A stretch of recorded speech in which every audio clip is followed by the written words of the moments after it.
Bonjour, dans ce tutoriel, je vais vous montrer comment naviguer aisément dans le carnet en ligne de Tela Botanica. On a déjà vu dans un autre tutoriel comment créer une observation, et à présent, je vais vous montrer quelques trucs avancés pour utiliser facilement votre carnet en ligne. Donc d'abord, rappeler un petit peu comment il est structuré. On a deux grands espaces, un pour les observations, un pour les images qu'on ira voir par la suite. Commençons par les observations. On a une colonne de gauche qui permet de faire des recherches, une colonne centrale qui permet de faire de la saisie d'observations et de vérifier les informations liées à ces observations, et une colonne de droite qui nous donne un certain nombre d'informations additionnelles. Donc, euh, quand on arrive sur notre carnet en ligne, en général, on a accès à ce formulaire de saisie qui est vide, et dès qu'on clique sur une observation, ce formulaire de saisie se remplit et montre toutes les informations liées à cette observation. Donc on a cette partie de saisie et de vérification qui est située dans la colonne centrale dans la partie haute, et la liste des observations qui est située dans la colonne centrale dans la partie basse.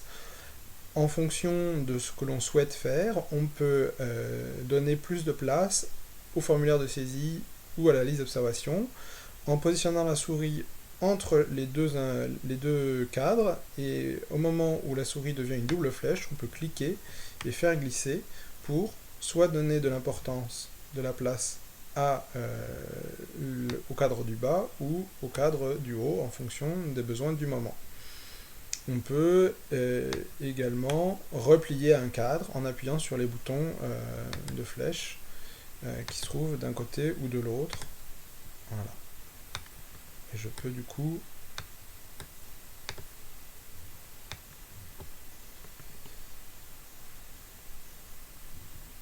arranger l'espace comme je veux de cette manière-là. Je peux également sur les côtés utiliser cette double flèche pour augmenter la taille, par exemple, des champs de recherche ou des champs d'information.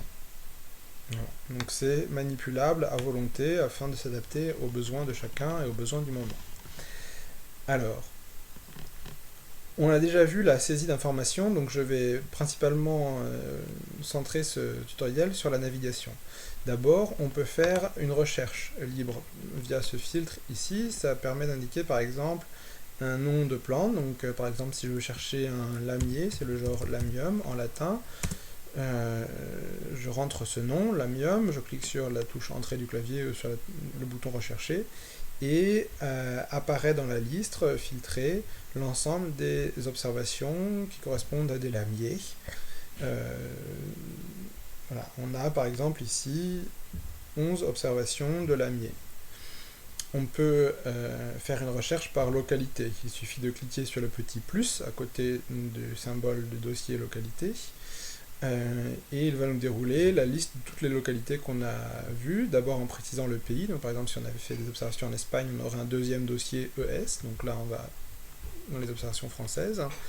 Et ensuite, on a des dossiers pour chaque département, donc 40 pour les Landes, 64 pour les Pyrénées-Atlantiques, 65 pour les Hautes-Pyrénées. Donc si je clique sur un de ceux-ci, j'ai accès là à la liste de toutes les communes pour lesquelles nous avons rentré des observations sur le carnet en ligne de là-bas. Et donc cliquer sur le nom d'une commune, ça permet de filtrer mes observations.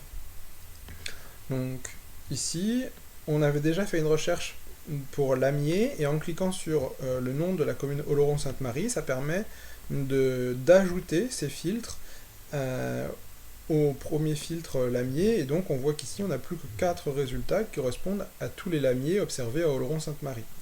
Donc au-dessus de la liste des observations, vous avez des boutons, et vous avez le nom des filtres qui sont utilisés pour trier les observations. Donc par exemple ici on est trié par la localité Oloron-Sainte-Marie au sein du département 64 dans le pays France, avec une recherche pour le terme lamium.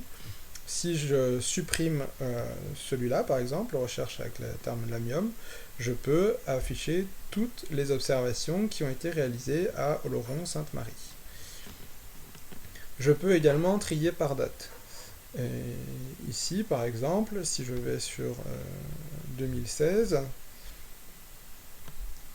et que je veux les observations de mai, eh bien, la liste se vide puisque on avait gardé les filtres Oloron-Sainte-Marie, département 64, pays France, et on a rajouté des filtres pour l'année 2016 et le mois de mai. Donc si je veux juste toutes les observations de mai 2016 au sein de là-bas, il me suffit de supprimer les filtres. Là j'ai supprimé Oloron-Sainte-Marie, donc il m'affiche tous les résultats pour le département 64, et je peux supprimer les filtres qui ne m'intéressent pas, et voir toutes les observations de là-bas au mois de mai 2016. Et je peux également cliquer sur le bouton plus au niveau du mois de mai pour voir les différentes dates à laquelle nous avons rempli des observations. Là par exemple, si je vais sur mars, je vois qu'on a rempli des observations pour le 13 mars et pour le 21 mars. Et de manière identique, on a accès à une liste de projets que l'on peut étendre à l'infini en fonction de nos besoins, rajouter autant de projets que de besoins pour trier les observations, pour les regrouper. Et donc, par exemple, si je clique sur ABBA-OPS ici, à nouveau, il faut que j'enlève mes filtres de date. Et donc là, j'ai toutes les observations qui sont liées au projet ABBA-OPS. Pour l'instant, il n'y en a que 20, mais à terme, ce seront toutes les observations publiées sur le carnet en ligne de l'association ABBA qui seront liées à ce projet.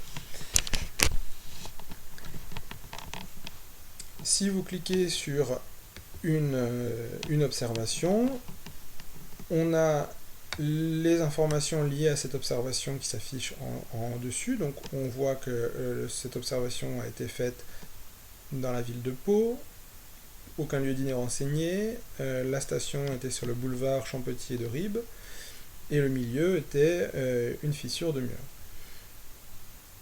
L'observation a été réalisée le 14 novembre 2015, il s'agit d'Erigeron carvinus et l'identification est certaine.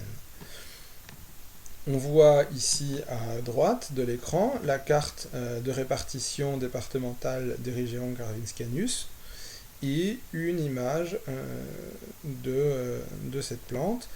Et tout en bas, ici, on a une information qui dit aucune image liée. Si on avait rajouté des images dans notre carnet en ligne et qu'on les avait liées à cette observation, on aurait une miniature de ces images qui apparaîtrait ici. Et on peut également, directement depuis le haut de la colonne de droite, voir la fiche iflore du taxon qu'on a sélectionné, et donc se rendre sur la fiche de Erigeron carvinus et, par exemple, parcourir toutes les observations, toutes les illustrations qui existent pour cette plante. Voilà. Donc si je reviens sur le carnet en ligne, une dernière chose importante à noter, c'est que la liste des observations est réduite à un certain nombre. Donc je vais supprimer le filtre. On voit qu'on a ici tout en bas de la liste des observations, la dernière barre en bas de la fenêtre, le nombre d'observations 0-20 sur 625. 625 c'est le nombre total d'observations rentrées dans notre carnet actuellement, et on voit qu'on affiche que les observations numérotées 0 à 20. Ici, on a une information page avec un champ et un nombre de pages qui va jusqu'à 32, et on voit afficher X20, en l'occurrence observation par page. Donc je peux choisir, ici en cliquant sur le menu déroulant, d'afficher par exemple 100 observations par page. Alors mes 625 observations ne sont plus réparties que sur cette page. Je peux naviguer entre ces pages en utilisant les flèches de droite et de gauche, ou directement en indiquant ici au clavier le numéro de la page sur laquelle je veux me rendre. Ce qui me permet d'accéder rapidement à mes dernières observations en rentrant le même numéro ici que le numéro de page indiqué à côté. De manière similaire, nous allons voir maintenant ce qui se passe pour les images. pour les images. Donc nous n'avons rentré aucune image sur le carnet en ligne de là-bas, mais